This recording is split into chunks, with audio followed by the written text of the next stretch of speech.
And with that, welcome to today's video, and today's read is gonna be Man's Search for Meaning by Viktor Frankl. So this book is really a classic, and for a long time I've been hearing references of it. On the one side, just the story behind it. It says the classic tribute to hope from the Holocaust. I want to share with you a little bit of the story of this book and my main learnings and main ideas from it. Let's go. Take the book out. So I was reading into this book just today, and I gotta say this, as of right now, it's one of the most powerful reads that you can do. And as the title already suggests, Man's Search for Meaning, it very deeply covers the topic of people finding a certain meaning and purpose in their lives. But not, let's say, from a mainstream perspective, as we very often these days hear in, let's say, just media, personal development, find your why, find your purpose, but a very, very deep, and I would say for me also, kind of like an alternative way of looking at it, in a way I haven't thought about it like that before. So that's what I really want to share with you about. So basically, Viktor Frankl, and during the Second World War, he was captured by the Third Reich and taken to the Auschwitz concentration camp. And in this book he extremely visually and detailed describes this experience. He talks about his day-to-day life, how all his, let's say, fellow inmates were just, let's say, starving on the one side. And just to read it, it's very heavy on the one side, but to see his analytical approach to it, to see how he was, let's say, trying to understand where people were coming from and how he could help them. It's a very interesting way of how he's writing it. So today I want to tell you, let's say, the three main takeaways that I got from this book. And the first one is really how it can set perspective for your own life. I mean, if we're going to be honest to yourself, we often catch ourselves just falling into small little troubles day to day. Like maybe something doesn't work, maybe you missed a bus, or maybe like right now we live in crazy times. I mean, depending on when you're going to watch this video, you just feel like everything is on hold, and it's easy to self-pity yourself. It's easy to fall into like, oh, my life is not that great, I have complications. But this book, on the one side, it really gives you the context. If you realize the extent of, let's say, hardship and suffering people can go through, me just reading it, and then also the certain takeaways and teachings that Viktor Frankl has for us, it kind of like really set into your life into perspective and makes kind of like easier, and you're almost like happy about the problems that you have at hand. That's kind of like the, let's say, the most surface layer of this book, and the realization that I personally got when I started reading it. I was like, yeah, I'm fine. I'm like, no worries, I'll get through it, it's all good. And the second thing is very big, and that's something that I thought about before, but in this context of, let's say, being in a concentration camp, it was very interesting how Viktor Frankl described that suffering is extremely relative. And what he means by that is that we as humans have a certain capacity of experience, let's say experience misery, or just a certain way of, just certain emotions. And it can be filled by like being in such a horrific situation as he was, or as he said, people can feel that day to day in different situations. And that's also when he talks about, let's say, Man's Search for Meaning, how you can find more meaning in your life, how in every situation, be it in the crazy example that he did, or like in, let's say, more mundane hardships, like for example unemployment that he tackled here, or just not seeing any sense or purpose in the work that you are doing. So that was a very interesting idea that he shared, that as humans we just have a certain capacity of experience suffering, so we cannot really compare anyone's suffering to another person's, be like, well, you should just sit down, and kind of like the first point that I said, just by setting things in perspectives, it can sometimes help us to like step up and take the responsibility for our situation. But at the same time, it's interesting and it's good to realize that we all kind of go to the same sensational emotional experience of suffering. We only have a certain capacity that is quite easily to fill up, and then emotionally we feel very bad. So I think that's very interesting to understand people better. That's what I mean. Like, if you see someone who has like seemingly a great life, they maybe have a great car, they have a great partner, great family, on the surface You don't know what is going on inside of them, and they might act in certain ways where you are very prone to possibly judge them and be like, you horrible human being, look at how amazing your life is. But the thing is, especially like if you give the example of someone who like grew up in a wealthy family, very often these people never get challenged. Very often these people never get into a situation where they have to grow, where they have to overcome obstacles. And so I thought this learning was very interesting, and just generally understanding people, understanding that even though seemingly someone might be in a much more fortunate situation, by understanding that our capacity to suffer is to all of us the same, and it's not about the external, let's say, circumstances, because somebody can, it sounds very silly, but somebody can experience a lot of suffering being in a concentration camp, which is absolutely unimaginable. Like just reading through this book that's why I highly recommend it. But somebody can just like go through their daily life, and because of their attitude towards that, they can experience something similar. Definitely don't want to, like, let's say he says the same. It's hard to compare that, but that's kind of like his approach, which I think is a very interesting thought. And so I would say really the biggest lesson and the biggest takeaway from this book when it comes to man's search for meaning and how we all can approach our lives and our attitude towards life was portrayed by Viktor Frankl here in a very interesting way. He was on the one side sharing a story of his friend who was a fellow inmate in the concentration camps. Basically, they were all in like a horrible health condition. Every day they were being put to work, having just like a little soup and a little piece of bread. People were starving to horrible extents. Obviously, I think most people are familiar with that, but like just his visual way of putting it. And he said that at quite a poor condition, one of his friends had a dream. He had a dream of coming out of the concentration camp, of the war being over in a few months, I believe he mentioned. And Victor asked him, when is it going to be exactly? Like, do you have like a specific date? Because he was saying like there was a voice speaking to me. And he said like, yes, it was something like in March, like let's say the 18th of March. That's when we're going to be freed. And what he then saw in him was kind of like, let's say, he felt more healthy. He felt more energized. And he was going through the daily life for weeks, for months, with a certain attitude of hope. He thought it would be soon all over. But the closer the date came, let's say the more discouraged he became. And at some point, he became sick, kind of like 20 days before when he thought it would all end. I believe he got... I want to give like too many details that I don't remember. And so what happened basically at the end was that this man got sick, and he died around the week after he thought he would be freed. And what Victor was saying there is that on the one side, we as a human being, we need to look into the future. We need to believe that there is, let's say, something coming for us. And in situations of crisis, and we obviously all know that, and in situations of crisis, what happens is usually that we think that life, what do we have to expect from life? So that's kind of like a direct quote. He's saying that's what you very often hear from people who don't really see any meaning in their life anymore. Maybe they are in a moment of crisis, or maybe just after years, just in a more, let's say, regular life situation, as he says, people come to a point where they think to themselves, what do I have to expect from life at this point? And then he says, well, what if we're going to look at it a little bit differently? What if we're going to say that life still expects something from you? So say it again. It's like, what do I have to expect from life? Or the other way around, what has life still to expect from me? What has life still in store for me?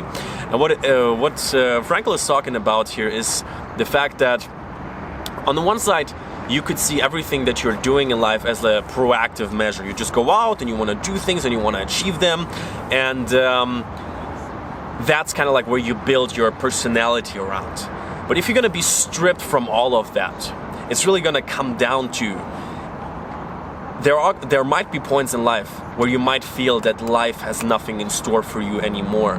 But with the attitude of seeing as life as a constant challenge and adapting the responsibility and accepting it, that life will be throwing challenges at you. Sometimes, as he says, you will have to take action. Sometimes it will be about something happens and you might have to take some time to reconsider, to rethink, and come out with the lessons that you get from that. And sometimes life will just be about accepting your unfortunate fate, and sometimes accepting suffering, and then your mission. Then it sounds kind of crazy, but if you think about it, that's what he says. The only way about how going through this horrific situation was possible mentally for people was to accept that suffering now is their mission, that suffering now is their act that they have to live up to the best of their ability, in a way of how are they going to carry themselves? Are they going to let go of, let's say, all their values that they previously held, and are just going to turn crazy and just going to go for survival, like taking away food from other people? Or are you going to, let's say, think about what he talks about, your fellow inmates? Are you maybe gonna be the person who's gonna be going around and seeing how people feel, maybe being this one person out of many who can offer some encouragement, and let's say finding meaning in the most horrific situations? And also he talks, it's not a fake, let's say, enthusiasm or optimism where you're like everything will be fine. At some point you just realize, hey, you have no idea if life is ever gonna change, and that's what he thinks, that's like the very, very hardest part. And in practical life, that could also look in a lot of ways I'll talk to you in a second about. So he says that very often there might be points in life where you don't know if it will ever get better, and you kind of have to sometimes accept that and then deal with it to the best of your ability, and carry yourself in a way where you see it as right and important to do so, instead of just, let's say, accepting that life has nothing in store for you anymore. And my biggest takeaway, let's say, to my own life, and I think to our lives, if our goal is, let's say, to live a more meaningful life, if our goal is to just be able to wake up at times in the morning with a fire, feeling like what you're doing is important, truly. He was comparing, for example, this dynamic of people saying, what is in store for me? And like, let's say you are in a situation where there's no end, really. He was comparing it to unemployment. He was saying that people very often fall into very similar forms of suffering and very similar ways of thinking of, is this ever gonna end? Am I ever gonna be of service? Am I ever gonna add, let's say, any value? And I believe the big danger that I personally see in a lot of people, and I, for some reason, I'm not even sure yet, I feel like I'm extremely happy that I feel good about it, is that I believe that sometimes if we lose everything that we build around us that tells us that we are important, that we're doing something that is good, that we might think that we are not worth, let's say, living, that we are not worth of life. And what I mean by that is, I see very often people, they think like, well, I could paint this picture, I could write this song, but there's already so many people doing that. I'm not needed. I am just part of a big crowd. There's no significance to me. If I would be gone, nobody would notice. There's no important task that I have to fulfill in this world. And if my life would end, nobody would care, and it would have no significance.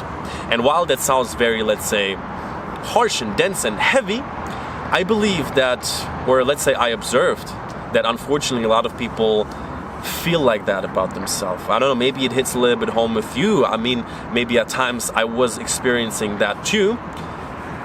So what Viktor Frankl talks about is that we need to realize that no matter what life throws at us, as horrific as it might be, the experience is extremely unique to us. And it's not like unique, you are unique like in the mainstream, like you just be yourself, be unique, and like you're perfect the way you are. It's more about, if you really think about it, like nobody has your brother, your daughter, your mother. Nobody has been dealt with the exact same challenge as you have been. Maybe you started to write a book at some point. Maybe you wanted to teach something to someone. And this exact thing, nobody did ever before the way as you did, or you wanted to do, or you could do.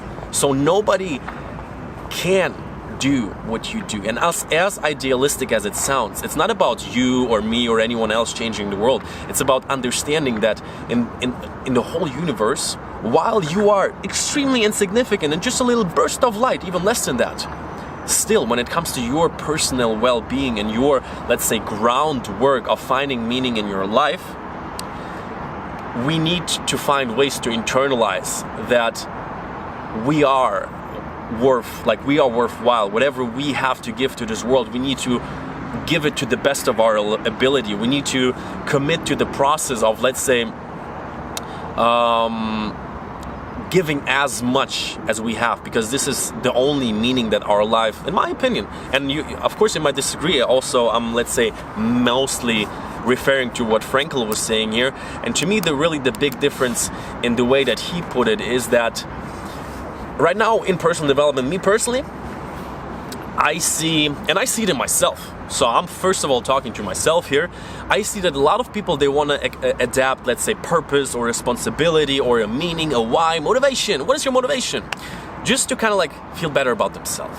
It's not about what has the world still what is the world still expecting from me? What can you give? It's more about what do I expect from the world. So I expect from the world to feel motivated, to feel a purpose, to feel like I'm important, to feel like whatever I do is important.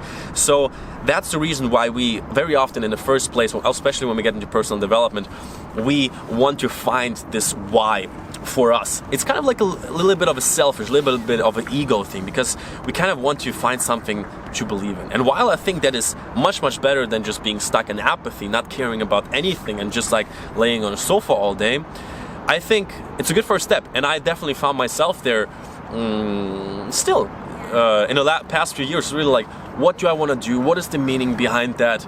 But then I believe that in this process, life will show us what it still expects from us. There will small and big things come up every hour, every day.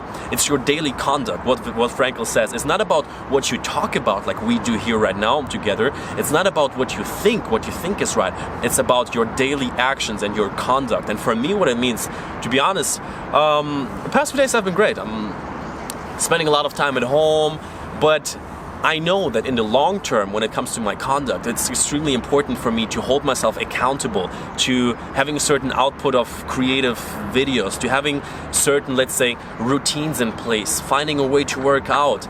When I set out to have an early morning routine, for me it's extremely important, let's say, to keep these things in check because they align with what I think is right, and it's kind of like part of my daily conduct, which on like the smallest scale is important, but then life will throw situations at you. It might be personal tragedy, it might be an economical crisis, it could be whatever.